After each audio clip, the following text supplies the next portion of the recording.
El brazo apareció antes que el cuerpo. Flotaba boca arriba, girando lentamente, como si todavía buscara algo en la superficie turbia del canal de riego. La piel estaba hinchada y grisácea, marcada por el sol y el agua estancada, y los dedos, todavía con uñas limpias, parecían querer aferrarse al aire caliente de la mañana. El hallazgo ocurrió a las 6:42, cuando San Isidro de las Cañas apenas despertaba. El pueblo olía a melaza, óxido y polvo viejo. A esa hora, los hombres del ingenio azucarero cruzaban el camino de tierra con las camisas abiertas y el cansancio ya instalado en los hombros. Nadie esperaba encontrar un brazo humano atrapado entre carrizos. Fue Anselmo Rueda, capataz del riego, quien gritó primero. El canal no era profundo, apenas 1,5 metros, pero el agua avanzaba lenta, espesa, arrastrando basura, insectos muertos y ahora, restos. Cuando la policía municipal llegó, no tardaron en encontrar el resto del cuerpo unos 30 metros más abajo, encajado bajo una compuerta oxidada. El cadáver estaba incompleto, faltaban partes, y eso, incluso para un pueblo acostumbrado a accidentes laborales y peleas de cantina, no era normal. El agente Leandro Cuéllar, con 11 años de servicio y demasiadas madrugadas como esta, se agachó junto al cuerpo. No había documentos. La ropa era sencilla, pantalón de mezclilla, camisa clara sin marcas, ningún tatuaje, ninguna señal inmediata de pelea, pero algo no encajaba. Esto no lo hizo el canal, murmuró. El médico rural llegó tarde y nervioso. Confirmó lo evidente. El hombre llevaba muerto varios días. No había signos claros de ahogamiento. Las heridas no parecían producto de animales. El pueblo empezó a reunirse. Murmullos, cruces persignadas. Una mujer juró que el agua olía raro desde hacía semanas. Otro dijo que no era el primer cuerpo que el canal se tragaba. Cuéllar levantó la vista. ¿Cómo que no es el primero? Nadie respondió directamente. En San Isidro, las cosas incómodas se decían a medias, o no se decían. El informe oficial habló de posible homicidio, sin prisa, sin alarma. El cuerpo fue enterrado 2 días después en una tumba sin nombre. El ingenio no detuvo su producción. El canal siguió corriendo. Pero esa noche, Cuéllar volvió solo al lugar. El agua reflejaba la luna como una lámina sucia. Se agachó, iluminando con su linterna la orilla lodosa. Entonces lo vio, un trozo de tela enganchado en un clavo viejo de la compuerta. No era del muerto. Era una fibra gruesa, industrial, impregnada de un olor difícil de describir. Aceite de máquina mezclado con azúcar fermentada. Un olor que Cuéllar conocía bien. Era el mismo que impregnaba ciertas bodegas del ingenio y algunos talleres privados del pueblo. Guardó la tela en una bolsa sin marcar. Esa misma noche, a pocos kilómetros de allí, Eustacia Moreno Laínez cerró con cuidado la puerta de su casa. Lavó sus manos con agua caliente y jabón hasta que la piel se le puso roja. Luego se sentó a la mesa de la cocina, frente a una taza de café ya frío. El canal hizo su parte, dijo en voz baja. Tiburcio Nájera Cruz, su esposo, no respondió de inmediato. Estaba limpiando una herramienta con un trapo viejo, el mismo que siempre usaba para el aceite espeso de las máquinas. Nadie va a unir los puntos, contestó al fin. Nunca lo hacen. Eustacia sonrió apenas. No era una sonrisa de alegría, sino de orden, de corrección. Afuera, San Isidro dormía tranquilo, y el canal seguía callando. Eustacia Moreno Laínez no había nacido cruel. Eso era algo que ella repetía en silencio cada mañana, mientras abría la reja metálica de la pequeña farmacia San Gabriel, en el centro de San Isidro de las Cañas. El letrero estaba torcido desde hacía años, pero a ella le gustaba así. Las cosas no tenían que ser perfectas, solo funcionales. Había nacido en 1938, cuando el pueblo todavía era poco más que un cruce de caminos y un ingenio a medio terminar. Su padre, Anselmo Laínez, era un español flaco y severo que había llegado huyendo de una guerra que nunca explicaba. Su madre, Tomasa Moreno, era partera. No curaba, ordenaba nacimientos. Así lo decía. El cuerpo sabe lo que tiene que hacer, le repetía a Eustacia de niña. Si algo falla, hay que corregirlo rápido. Eustacia creció entre sangre, paños hervidos y llantos recién nacidos. Aprendió pronto a no desviar la mirada. Mientras otras niñas jugaban, ella observaba cómo una vida entraba al mundo, o no lo hacía. A los 13 años ya sabía reconocer el olor de una infección. A los 15, distinguir entre un dolor real y uno fingido. A los 18, entendió algo más importante. No todos merecían el mismo esfuerzo. Su padre murió sin ruido, un infarto seco, sentado en una silla. Nadie lloró demasiado. Tomasa siguió trabajando hasta que sus manos empezaron a temblar. Entonces, Eustacia tomó su lugar, pero de otra forma.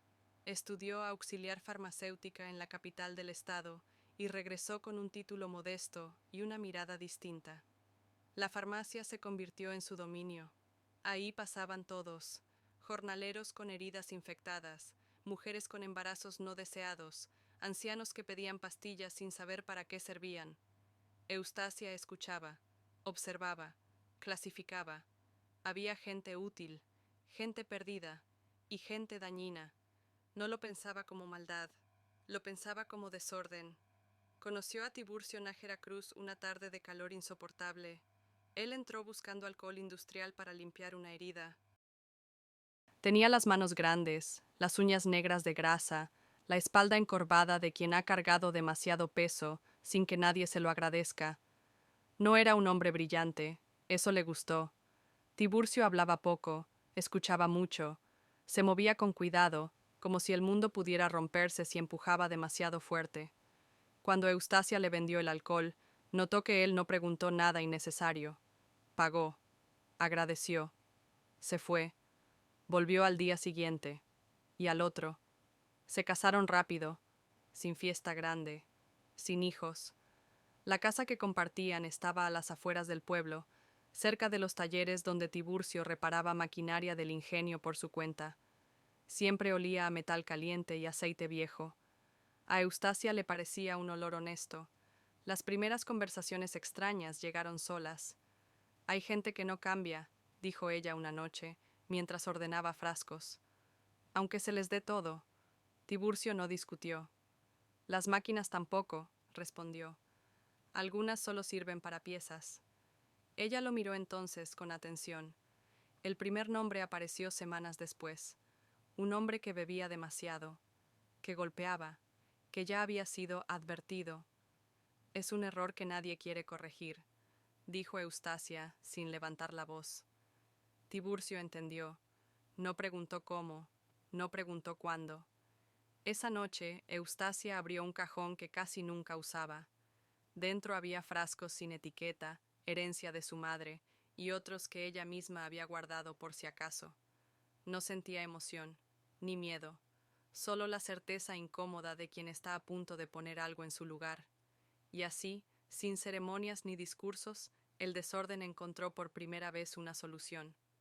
Antes de convertirse en el hombre que caminaba de noche sin hacer ruido, Tiburcio Nájera Cruz había sido solo eso, un cuerpo útil. Nació en 1933, en un caserío ferroviario que ya no existe, aplastado años después por una ampliación de vías. Su padre murió temprano, partido en dos por un vagón mal asegurado. Nadie demandó a nadie. El ferrocarril siguió avanzando. Su madre aprendió a no preguntar. Tiburcio creció entendiendo una sola ley.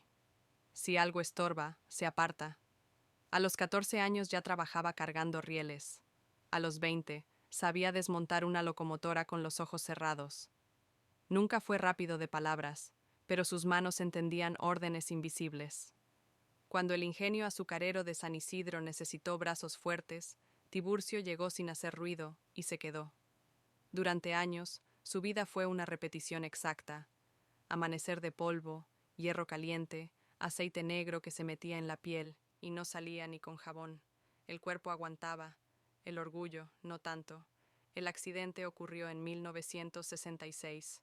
Una polea mal ajustada, un supervisor apurado, un segundo de más. Tiburcio quedó atrapado por el brazo derecho. No lo perdió, pero nunca volvió a ser el mismo.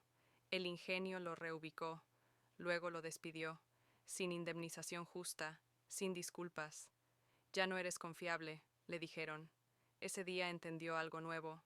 La utilidad decide el valor. Empezó a reparar máquinas por su cuenta, en un taller improvisado detrás de su casa. Viejos motores, bombas de agua, engranes que nadie más quería tocar. Las máquinas rotas se parecían a él. Nadie las quería completas, pero aún servían por partes. Cuando conoció a Eustacia, no la vio como una mujer frágil.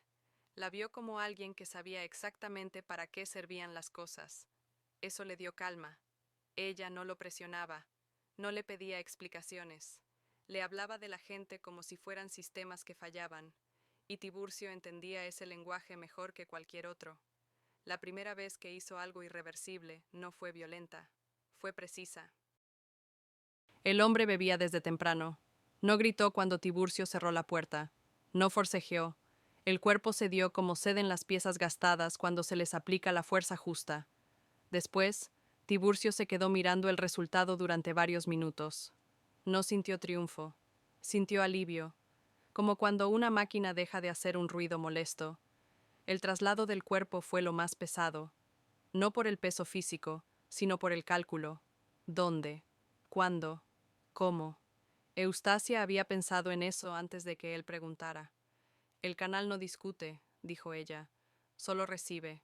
Tiburcio aprendió rápido, aprendió a limpiar, a envolver, a usar el agua y el metal como aliados, a no dejar marcas obvias. Cada acción tenía que parecer otra cosa: accidente, descuido, mala suerte. Con el tiempo, algo cambió en él. Empezó a observar a la gente como observaba los motores, buscando vibraciones extrañas, ruidos fuera de lugar, fallas inevitables.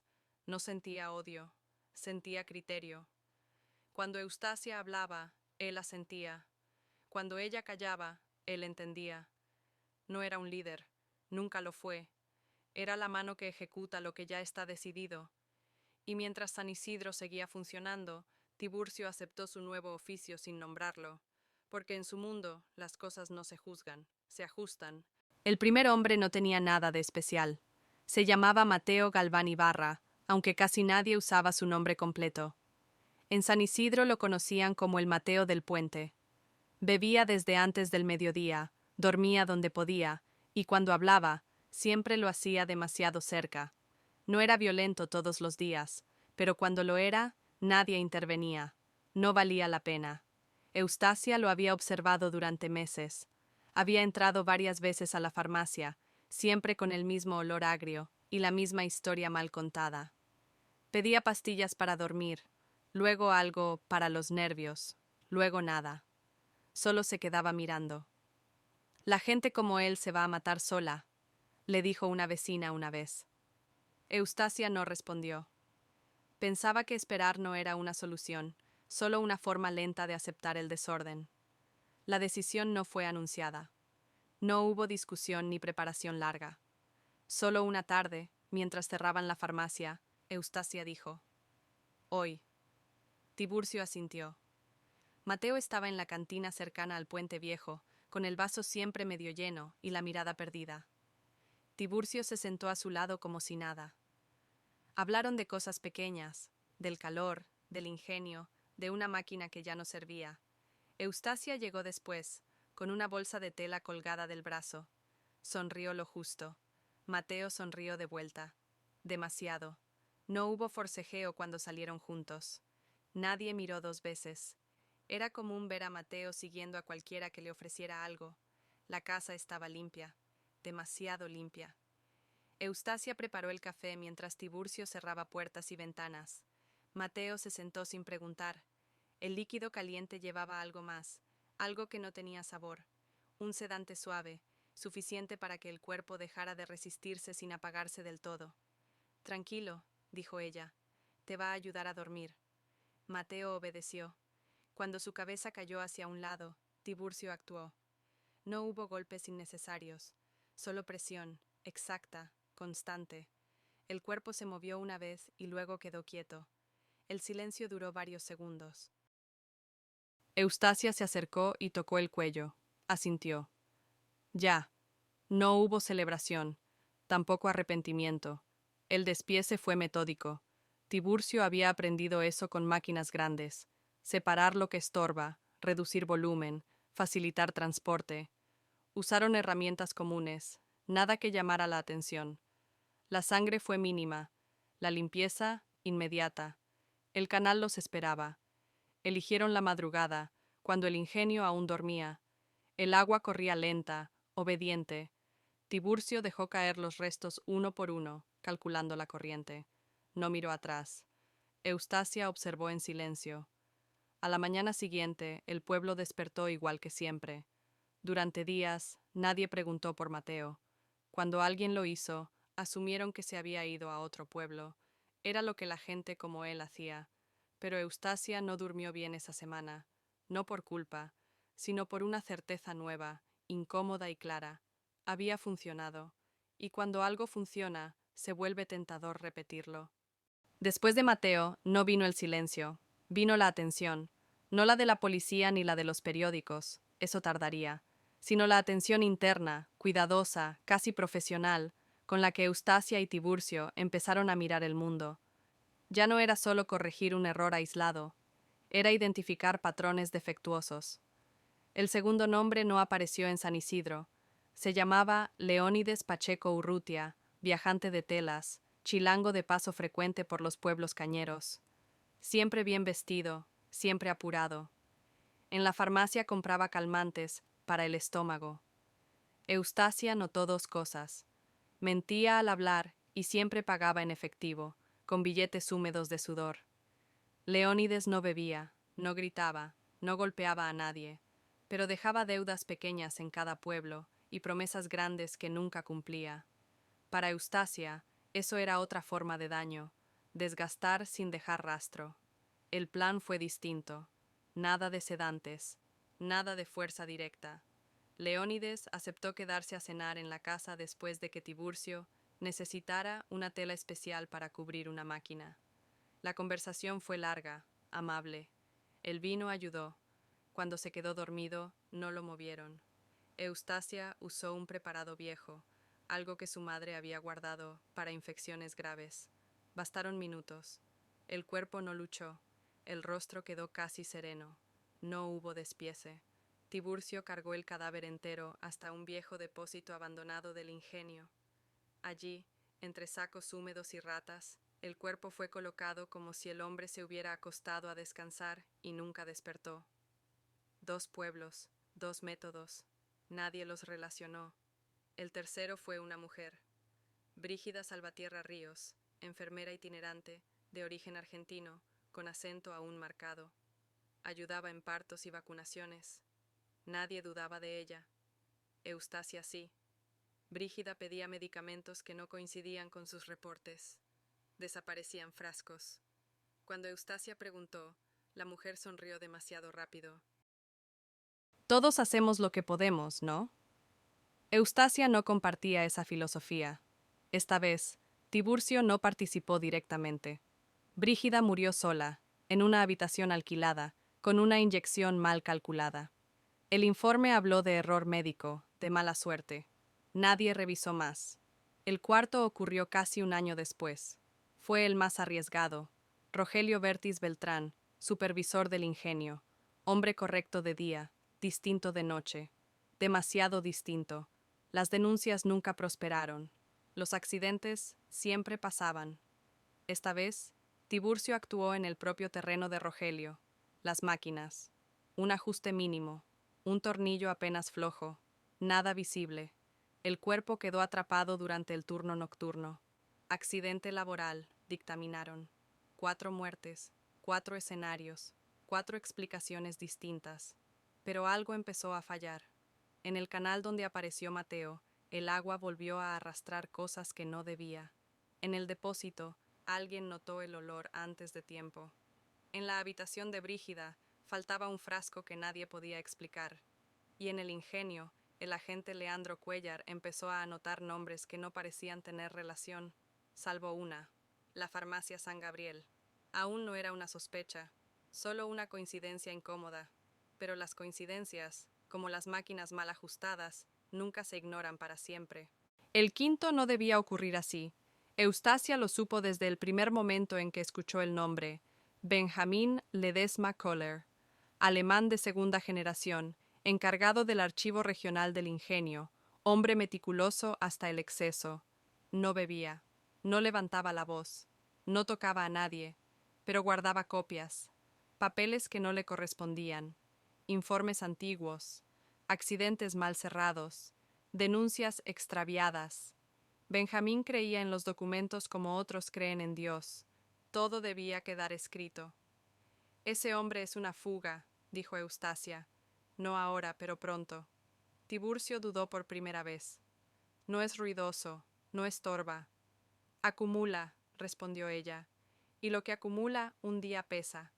El plan era sencillo y limpio: una visita nocturna al archivo, provocar un incendio eléctrico y dejar que el humo hiciera el resto, sin cuerpos, sin preguntas. Pero Benjamín no siguió el horario previsto. Llegó antes. La confrontación ocurrió dentro del archivo, entre estantes de metal y carpetas amarillentas. Benjamín reconoció a Tiburcio. Lo había visto demasiadas veces en el ingenio.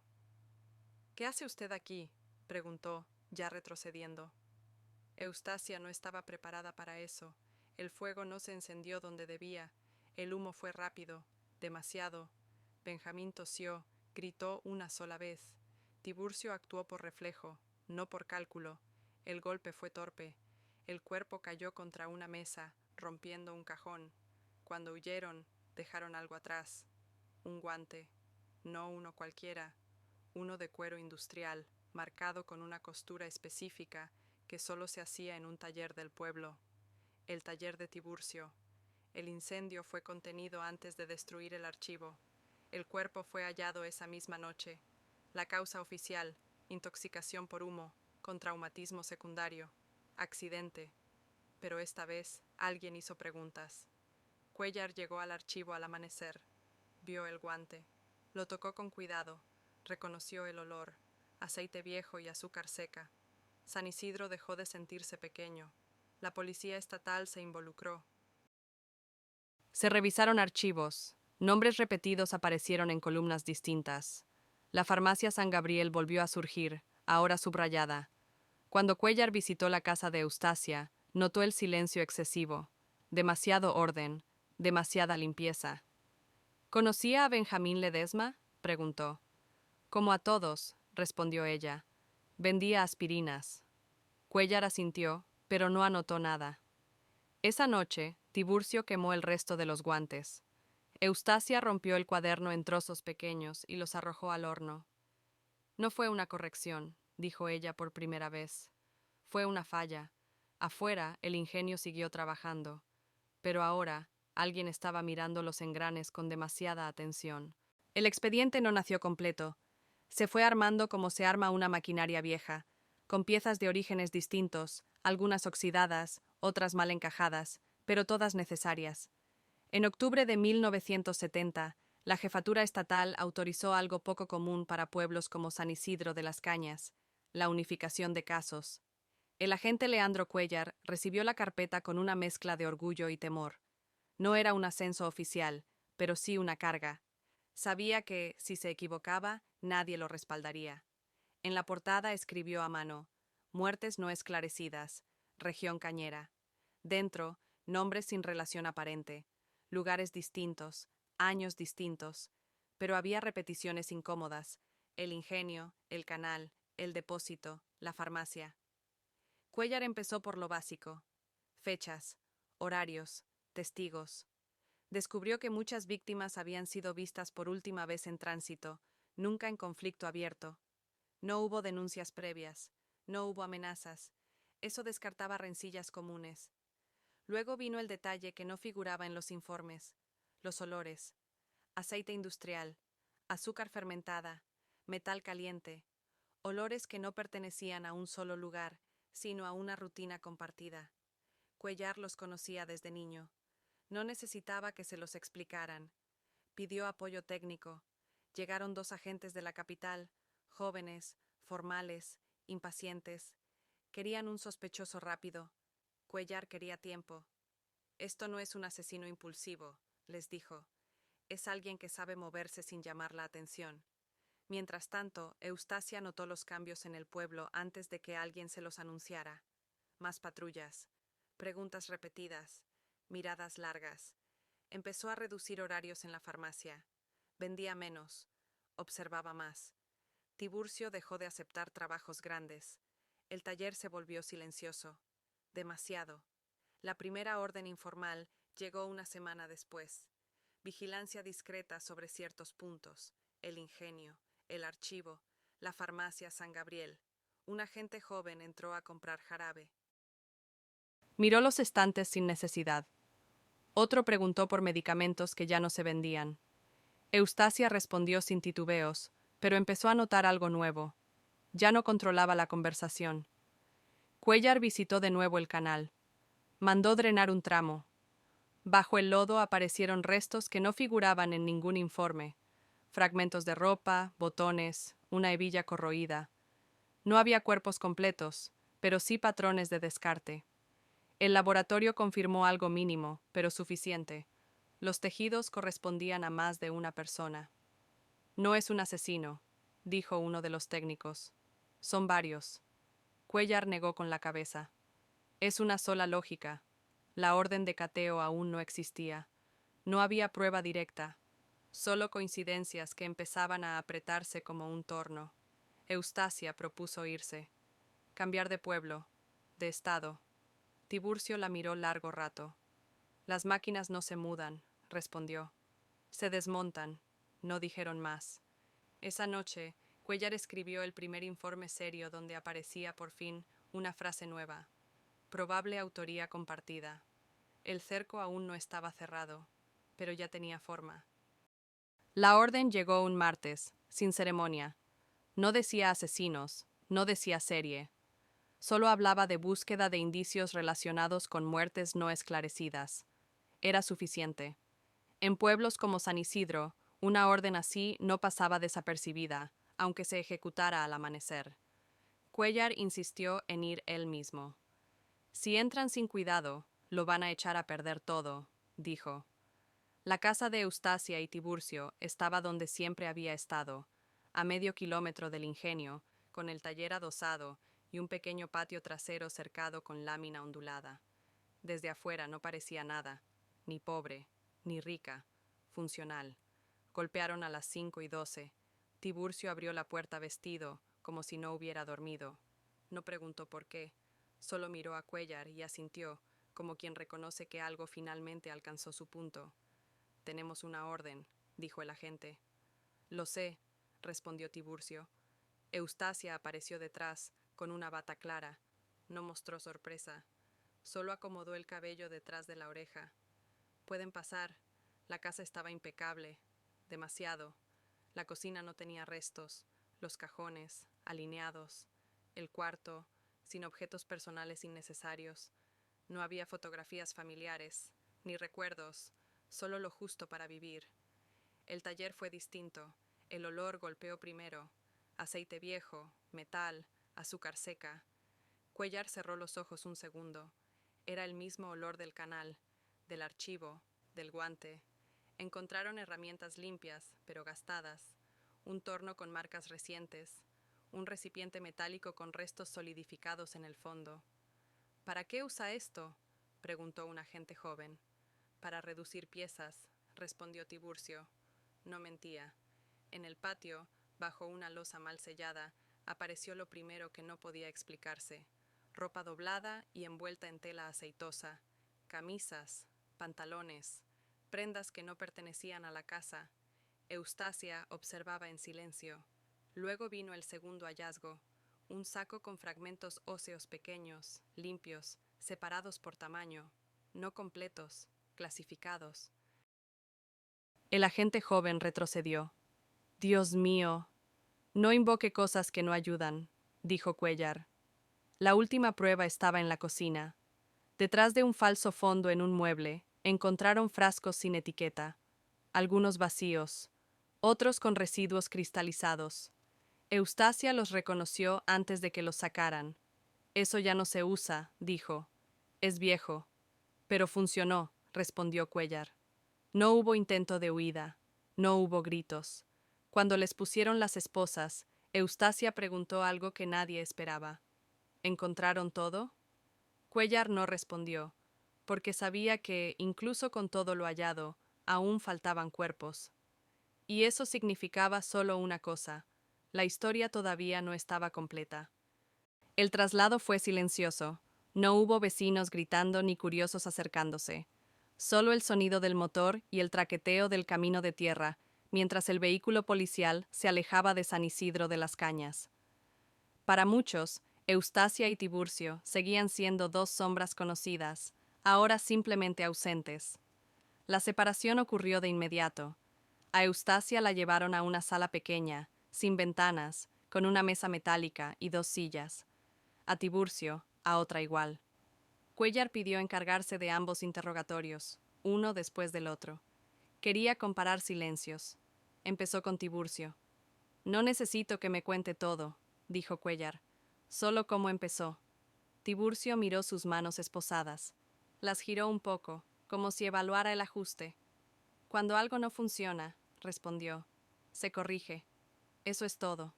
No habló de nombres. No habló de motivos morales. Describió acciones, procedimientos, lugares, cómo mover un cuerpo sin dejar marcas, cómo usar el canal para fragmentar pruebas, cómo aprovechar la rutina del ingenio para esconder tiempos muertos. Cuando Cuéllar mencionó a Eustacia, Tiburcio negó con la cabeza. Ella decide, dijo. Yo ejecuto. En la otra sala, Eustacia fue distinta. Pidió papel. Si no escribo, van a malinterpretar, dijo. Su confesión no fue una lista de crímenes, sino una justificación estructurada. Habló de personas dañinas, de errores tolerados, de cómo el pueblo había aprendido a convivir con el abuso y el descuido. Nosotros no inventamos nada, escribió, solo aceleramos lo inevitable. Cuéllar leyó en silencio. ¿Cuántos fueron?, preguntó al final. Eustacia levantó la vista por primera vez. Los suficientes. Las reconstrucciones tomaron semanas. Los agentes volvieron al canal, al depósito, a la bodega quemada. Sacaron restos que ya no parecían humanos.